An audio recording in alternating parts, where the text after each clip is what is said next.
Shalom et bonjour à tous et à toutes. Mon nom est Jackie Fearman des ministères Ariel Canada. Je suis contente de vous accueillir à cette deuxième session dans la nouvelle série que j'ai commencée sur la rédemption dans la Bible, les images, les types de la Genèse jusqu'à l'Apocalypse. Ça va nous prendre peut-être plus d'un an, mais on va y arriver. Donc, une petite bouchée à la fois. Donc, je vous invite de tourner dans vos Bibles à Genèse 3, mais je vais donner un peu d'introduction à notre session avant que vous ayez besoin de plonger là-dedans. On suit l'histoire de la rédemption dans les Écritures que nous avons vues la dernière fois, commence dans les 3 premiers versets de la Genèse où on a vu que la lumière a été créée avant le soleil et les astres et tout ça, là. Et c'est ça qui est entré, c'est la gloire Shekinah dans le monde de noirceur. Et on a appris tout de suite au verset 2 de Genèse 1 que toute la planète était tohu bohu. C'était sont les mots en hébreu qui veut dire complètement à l'envers, sans forme, vide. Et puis, on a vu que l'Esprit de Dieu planait sur la surface des eaux. Et tout de suite, la lumière apparaît. Et ça, c'est comme ça qu'on voit le salut. Dieu envoie son esprit qui convainc le monde du péché, justice et de jugement, pour qu'on puisse voir nos péchés et la justice de Dieu. Et une fois que la personne se rend compte de cette justice de Dieu, bien, Dieu envoie la lumière. Et Yeshua, Jésus, veut dire salut. Et ça sauve, c'est Jésus qui sauve la personne. Et ce patron parfait fait un genre de ordre, un genre de modèle dans le processus du salut qu'on va voir partout dans les Écritures. La Bible, c'est vraiment une histoire d'amour du Créateur pour l'homme. Et parce que Dieu cherche toujours à nous protéger, nous préserver du péché. Et le processus de rédemption qu'on voit dans les Écritures a beaucoup de formes différentes et des façons différentes pour nous aider à découvrir son salut. Et on veut, dans cette étude, apprécier ce que le Seigneur a fait, ce qu'il fait présentement et ce qu'il fera pour nous. Donc, on va suivre ce processus de rédemption dans les Écritures en commençant avec Genèse. On sait qu'après la création de l'homme, le péché est entré dans sa vie et ça donne l'impression que, coudonc, tu sais, la création de l'homme, ça serait une expérience très courte parce que Dieu a promis quoi? Dieu a promis que si l'homme péchait, qu'il allait mourir. C'est un test très simple par rapport à si on mangeait un certain fruit, on ne sait pas c'est quoi, c'était probablement pas une pomme. Les pommes ne poussent pas très facilement au Moyen-Orient. Et Dieu a dit à Adam en Genèse 2, verset 17, au jour que tu en mangeras, le jour, tu mourras certainement. Et dans l'original, tu sais, le mot mourir, le mot pour mourir est répété 2 fois. Donc, c'est clair que ça va arriver, ce jugement. Et l'homme et la femme ont transgressé ce commandement assez simple et Dieu a dû prononcer une sentence de mort.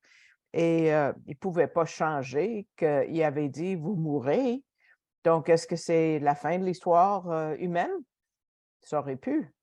Mais par l'amour et par la grâce, Dieu a fait une voie de sortie, si vous voulez.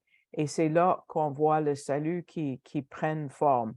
Parce que la seule façon pour racheter l'homme de la mort, c'est que lui-même prenne ce même jugement. Il fallait que quelqu'un prenne ce jugement de mort pour sauver l'homme.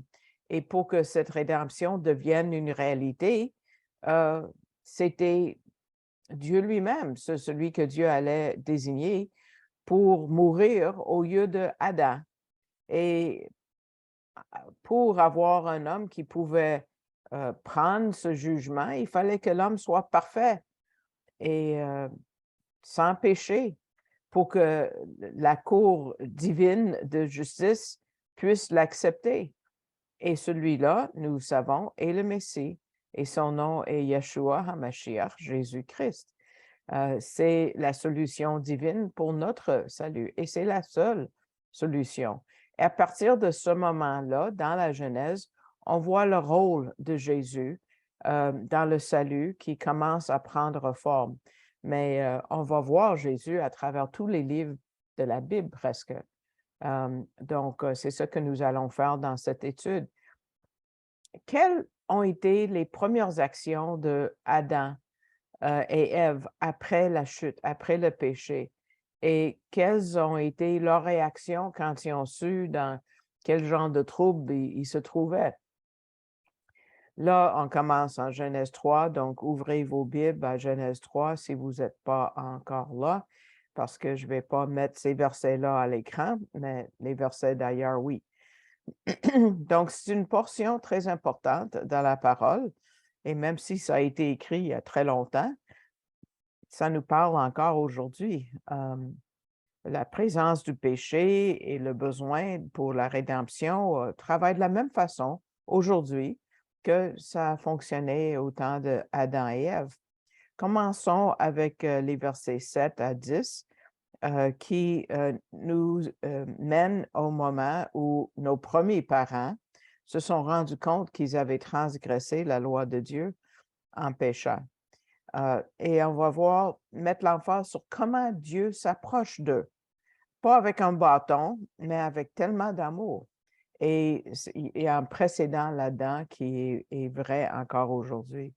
Donc, au verset 7 de Genèse 3, « Et les yeux de tous deux furent ouverts, et ils connurent qu'ils étaient nus. Et ils cousirent ensemble des feuilles de figuier, et s'en firent des ceintures. Et ils entendirent la voix de l'Éternel Dieu qui se promenait dans le jardin au frais du jour. Et l'homme et sa femme se cachèrent devant l'Éternel Dieu au milieu des arbres du jardin.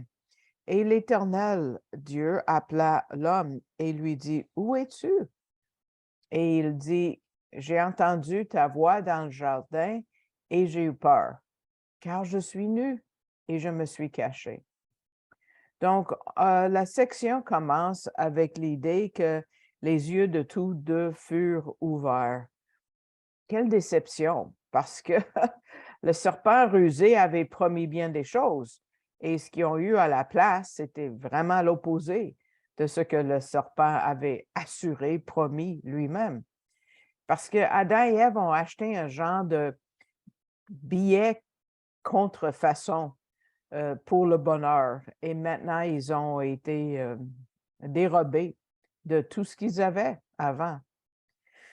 Avez-vous déjà entendu parler des gens qui sont partis en vacances et une fois là-bas, ils se rendent compte que l'hôtel n'est pas du tout comme ils avaient vu dans les images qu'ils ont vues à l'Internet ou dans la littérature? Il n'y a pas de climatisation.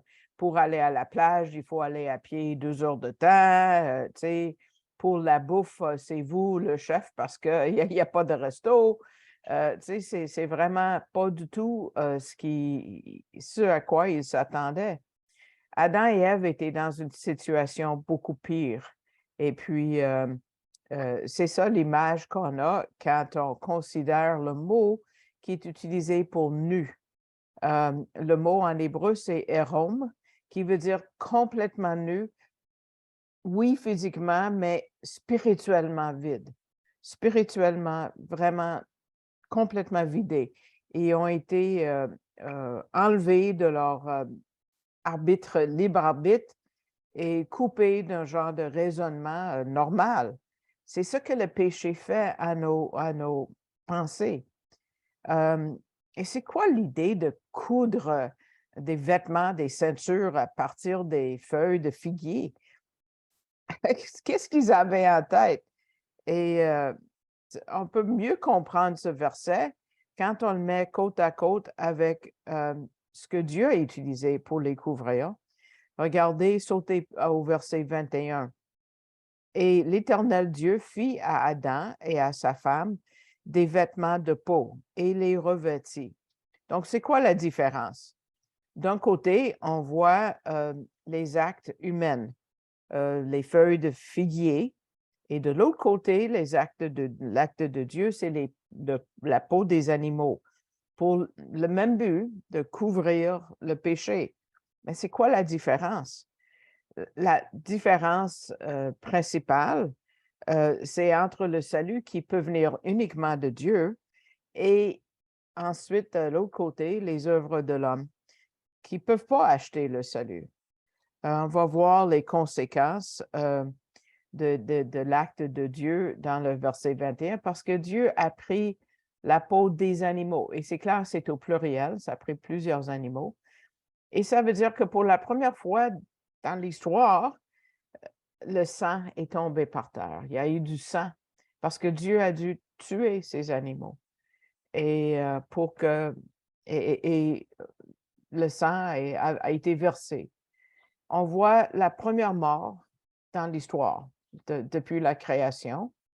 Une mort qui est survenue à cause du péché et à cause du besoin de couvrir ce péché. Ça, c'est la première étape dans le processus du salut. Quelque chose doit mourir. Quand je partage l'Évangile avec quelqu'un, je dis, mes péchés sont tellement graves que quelque chose devait mourir pour mes péchés. Les gens ne saisissent pas. D'abord, ils ne saisissent même pas c'est quoi le péché, mais la gravité du péché, un petit péché mignon, là. Il n'y a pas de péché mignon. Pas du tout. Pas du tout. Adam pensait qu'il pouvait couvrir les conséquences de ses actes avec des feuilles. Ah, non, Dieu a dit non, non. Il faut que quelque chose meure.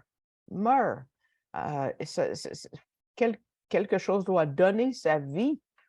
Paul le dit très clairement en Romains 6, 23, quand il dit « Car les gages du péché, c'est la mort. » Mais ça, c'est la première conséquence du péché. Ça exige un paiement et tu sais, les gages du péché, c'est la mort. Donc, si c'est ça les gages, mais on devrait quitter le travail avant qu'on reçoive le salaire. Mais on ne peut pas quitter nous-mêmes. Ça nous prend le Messie. Parce que si on continue, le reste du verset dit, mais le don de grâce de Dieu, c'est la vie éternelle dans le Christ Jésus, notre Sauveur, notre Seigneur. Donc, Jésus a payé le prix pour nos péchés et a rendu le don gratuit de la vie éternelle possible pour tous ceux qui croient. Vous voyez, la vie éternelle dans le Christ Jésus, c'est notre Seigneur. Donc, c'est avec la mort de ces animaux que l'histoire de la rédemption commence. Le sang animal pointait vers le Messie Jésus. Donc, la mort de ces animaux, c'est un type, c'est une première prophétie. C'est un précédent pour tout le système de sacrifice que nous voyons dans la loi mosaïque, qu'on va voir plus tard dans notre étude. Donc, le premier sacrifice dans le jardin a été fait avec des peaux d'animaux. Et comme j'ai dit tantôt, ça dit animaux, c'est pluriel. Donc, ça nous donne un indice que d'autres allaient suivre. Et c'est le cas, parce que l'homme va continuer à pécher et ça va exiger des sacrifices pour des centaines de générations qui vont suivre. Donc, le sacrifice est devenu une coutume et une habitude de plusieurs vieilles religions. Comment est-ce qu'ils ont pu apprendre ça? Mais leur père commun, Adam, a donné un précédent. Donc, des feuilles de figuier aux peaux des animaux, de la mort au salut. Mais qu'est-ce que les feuilles de figuier représentent réellement? C'était l'effort de l'homme de couvrir, de contourner Dieu et de trouver sa façon de couvrir son péché. C'est le salut par les œuvres, tout simplement. Et Adam et Ève se sont cachés de Dieu et ont cousu ces feuilles et ont fait une couverture pour eux. Et ça, c'est la religion humaine. Mais comment ils ont fait pour penser à fabriquer du fil, pour coudre et tout ça, là, fabriquer une genre d'aiguille et pour bien fitter ça sur les corps. Ils sont devenus des tailleurs ingénieux, là. Mais quelle perte de talent, parce que ces habits ne pouvaient jamais faire, ça ne pouvait jamais passer à travers des orages et les conflits à venir. Rappelez-vous quand Jésus a maudit le figuier qui représentait la religion humaine. À son époque, ça aveuglait les peuples de voir les actions gracieuses de Dieu. C'est à Matthieu 21. Donc, versets 18 et 19 disent, « Et le matin, comme il retournait à la ville, il eut faim. Et voyant un figuier sur le chemin, il s'en approcha. Et il n'y trouva rien que des feuilles. » Parce que dans le fond, ce sont des choses comestibles qui poussent avant les feuilles. Donc, ça manquait d'affaires. Il manquait des choses comestibles. Et il lui dit que jamais aucun fruit ne naisse plus de toi. Et à l'instant, le figuier sécha. Parce que les fruits, contrairement à bien d'autres arbres, les fruits poussent avant les feuilles. C'est spécial. J'ai vu ça à Hawaï. C'est différent. On peut manger des figues avant qu'il y ait des feuilles ou que les feuilles soient très petites. Mais là, ils voient un arbre avec des feuilles normales, grosses, parce que c'est des grosses feuilles, sans fruits.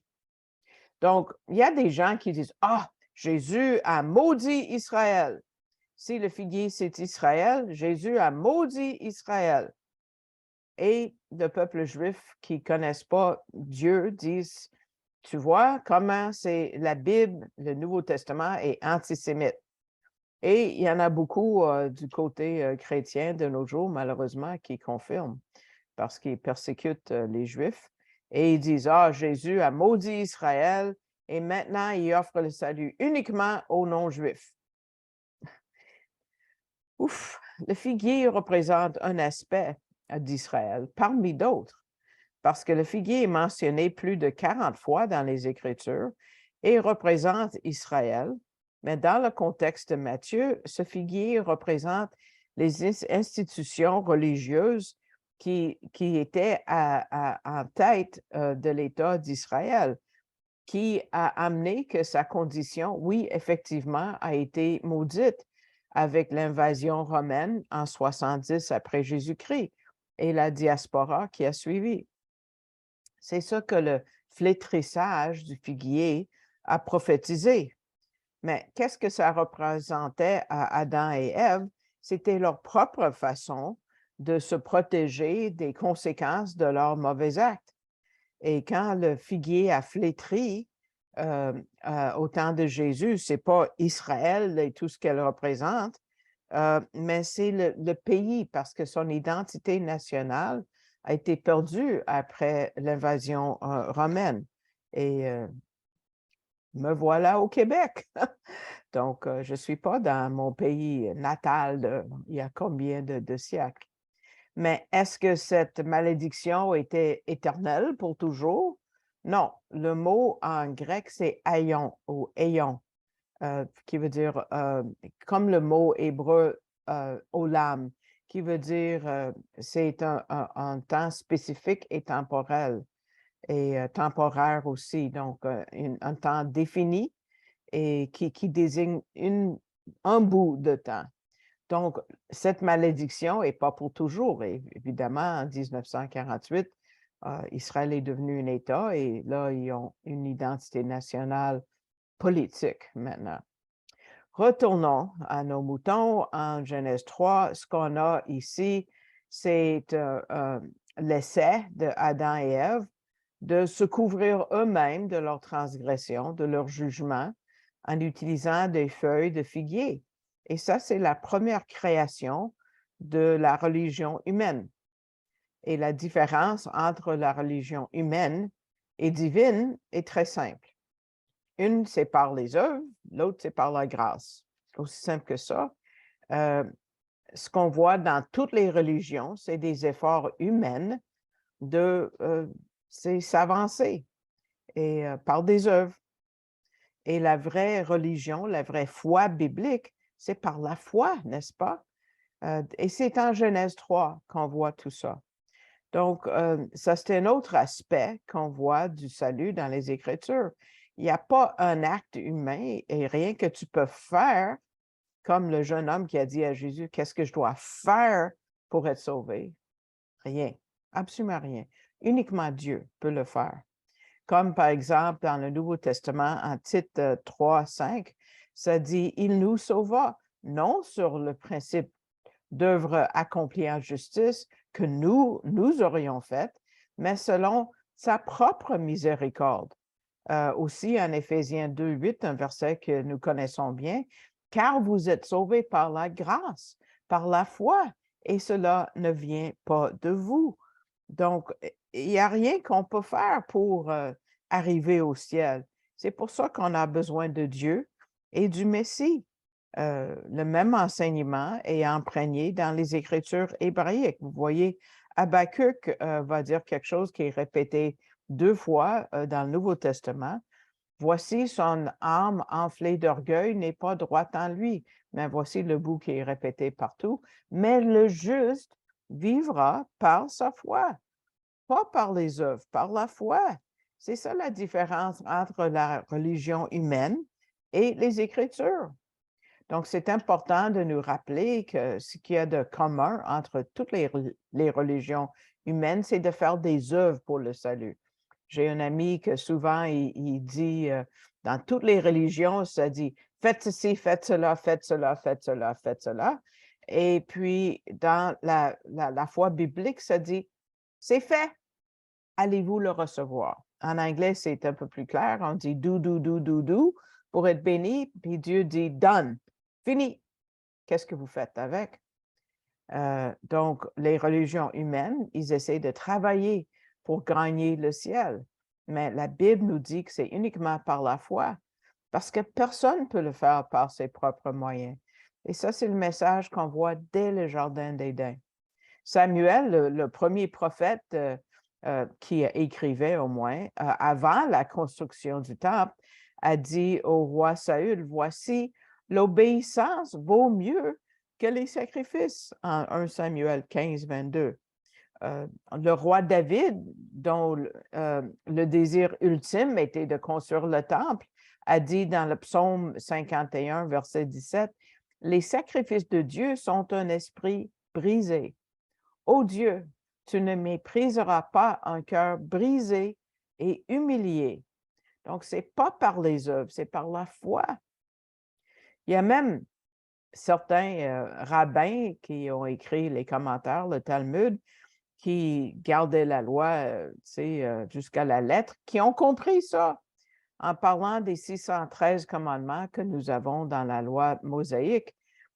Plusieurs ont dit Habakkuk a réduit toute la loi de Moïse dans la seule expression qui dit que c'est uniquement par la foi. Et puis, donc, ils ont compris, les justes vivront par la foi. Même certains rabbins ont compris. Mais comment est-ce que la mort des animaux aurait pu sauver Adam et Ève de la destruction éternelle? Jésus est venu des milliers d'années après. Comment est-ce que Jésus aurait pu sauver par la mort des animaux? Mais il faut dire que l'effet de la mort du Messie était déjà à l'œuvre. Parce que si Dieu pouvait protéger Adam et Ève de la mort, c'est à cause du sang versé par le Messie. Mais comment est-ce qu'une mort qui est pour venir des milliers d'années après, comment cette mort-là aurait pu protéger Adam et Ève? Tout simplement parce que dans sa grâce et dans sa connaissance, et Dieu a rendu ce salut disponible, même avant que ça arrive. Et c'est pour ça que Adam et Ève ne sont pas morts sur le champ. 2 versets pour nous montrer ça en Apocalypse 13, donc on saute jusqu'au dernier livre de la Bible. Apocalypse 13, 8 dit « Et tous ceux qui habite sur la terre, dont le nom n'a pas été écrit dès la fondation du monde dans le livre de vie de l'agneau immolé. Ça date depuis longtemps. Lui rendront hommage. Et dans l'Épître aux Hébreux, chapitre 4, verset 3, ça dit bien que les œuvres aient été faites dès la fondation du monde.